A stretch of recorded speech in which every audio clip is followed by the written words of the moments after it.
नमस्कार दोस्तों, जोहार।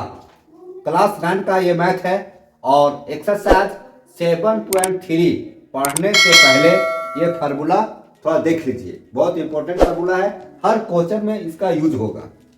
NCERT का मैथ क्लास 9 का और एक्सरसाइज 7.3 सॉल्व करने से पहले यदि आप इसको बढ़िया से समझ लेते हैं तो फिर आपका जो क्वेश्चन उसमें जो दिया हुआ है वो आसानी से सॉल्व हो जाएगा। तो आइए मेरे साथ पढ़िए, समझिए और मैथ को हमेशा सॉल्व करते रहिए, रिवीजन करते रहिए, क्योंकि मैथ कहता है कि आप हमारे साथ रहेंगे तो हम भी आपके साथ रहेंगे। अर्थात आप मैथ को रिवाइज करते रहेंगे तो माइंड में हमेशा मैथ बना रहेगा। ठीक है, तो शुरुआत करते हैं। देखिए कहता है S S S. S S S क्या होता है? तो दोस्तों एस एस क्या होता है तो समझेंगे। एस एस क्या होता है? S sad, S sad, S sad, भुजा गुने भुजा गुने भुजा, है ना। यहाँ देखिए एस एस, तो एस एस क्या होता है समझिए। यहाँ देखिए एस एस सर्वगसमता नियम क्या कहता है? यदि एक त्रिभुज के तीनों भुजाएं, यहाँ देखिए ये पहला त्रिभुज है ना, तो एक त्रिभुज के तीनों भुजाएं, एक भुजा ये, दूसरा भुजा ये और तीसरा भुजा ये। ठीक है, एक त्रिभुज के तीनों भुजाएं, एक त्रिभुज में कितने भुजाएं होती है? 3। तो तीनों भुजाएं एक अन्य त्रिभुज की तीनों भुजाओं के बराबर हो। एक अन्य त्रिभुज मतलब ये दूसरा त्रिभुज, ठीक है, एक अन्य त्रिभुज के तीनों भुजाओं के बराबर हो। मतलब ये त्रिभुज हम देख रहे हैं, ये दूसरा त्रिभुज हुआ, तो ये त्रिभुज के तीनों भुजाएं जो माप है वही माप इस त्रिभुज का भी माप होनी चाहिए। जैसे देखेंगे इसको क्या बोलते हैं? ये क्या है? जैसे कुछ लिखिए, ये बी सी, ये P Q are, P Q are लिख सकते हैं। तो ये बी बराबर किसका है? ये बी बराबर पी क्यू, है ना, पी क्यू। यहाँ देखिए उसके बाद बी सी किसका बराबर है? Q R, Q R. और ये सी किसका बराबर है? P R, P R. ये हुआ। और ये कितना सेंटीमीटर है? चलिए इसको मिटाते हैं। यहाँ देखिए ये पी क्यू बराबर ए बी, पी क्यू बराबर ए बी कितना है? 3.5 सेंटीमीटर। क्यू आर बराबर बी सी कितना है? 4 सेंटीमीटर। और पी आर बराबर ये सी, पी आर बराबर ये सी कितना है? 4.5 सेंटीमीटर, है ना। तो दो त्रिभुज की जो भुजाएं हैं वो बराबर है, तो एस एस एस इसी को कहते हैं। ठीक है, अब दूसरा ये आर एच एस सर्वगसमता नियम। R H S, R means क्या होता है, एच मीन्स क्या होता है और एस मीन्स क्या होता है? यहाँ देखेंगे आर मीन्स होता है राइट एंगल। आर मीन्स क्या होगा? Right angle. राइट एंगल किसको बोलते हैं? समकोण त्रिभुज को बोलते हैं। समकोण, समकोण का मतलब क्या होता है? 90 डिग्री। ठीक है। एच मीन्स होता है hypotenuse. H means hypotenuse. Hypotenuse क्या बोलते हैं?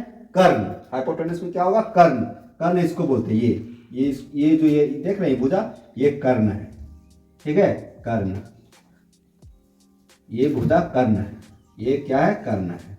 ठीक। और सैड मीन्स भुजा, ये भुजा सैड है। अब देखिए यहाँ पर कहता है आर एच एस कह रहा है, आर एच एस सर्वगसमता नियम कहता है यदि दो समकोण त्रिभुजों में, ये दो समकोण त्रिभुज, ये पहला समकोण त्रिभुज है, ये दूसरा समकोण त्रिभुज है। यदि दो समकोण त्रिभुजों में एक त्रिभुज का कर्ण, एक त्रिभुज का कर्ण और एक भुजा क्रमशः दूसरे त्रिभुज के कर्ण और एक भुजा के बराबर हो, एक भुजा के बराबर हो। ठीक है, मतलब ये कर्ण और ये कर्ण दोनों क्या हो? बराबर हो।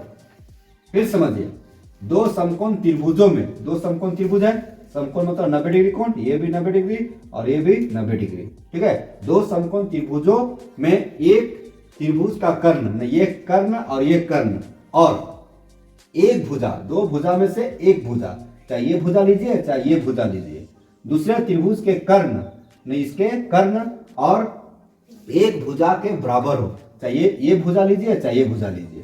समझे? जैसे मान लीजिए ये 8 सेंटीमीटर है तो ये भी 8 सेंटीमीटर होनी चाहिए। और जो कर्ण है मान लीजिए ये 12 सेंटीमीटर है तो ये भी 12 सेंटीमीटर होनी चाहिए।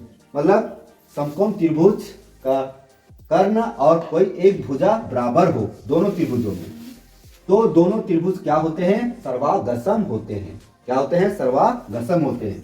तो आर मीन्स क्या हो गया, राइट एंगल समकोण मतलब 90 डिग्री। एच मीन्स क्या होता है, हाइपोटेनस कर्ण मतलब ये कर्ण हुआ, और एस मीन्स साइड हुआ भुजा, है ना। तो सर्वागसम जैसे मानते हैं A B C P Q R, है ना, तो इसको लिख सकते हैं ए बी सी त्रिभुज है ना, ए बी सी त्रिभुज ए बी सी सर्वागसम त्रिभुज पी क्यू आर, ठीक है। इस सर्वागसम में किसके कारण, आर एच एस सर्वागसमता नियम से, ठीक है। इस तरह से हम लिख सकते हैं।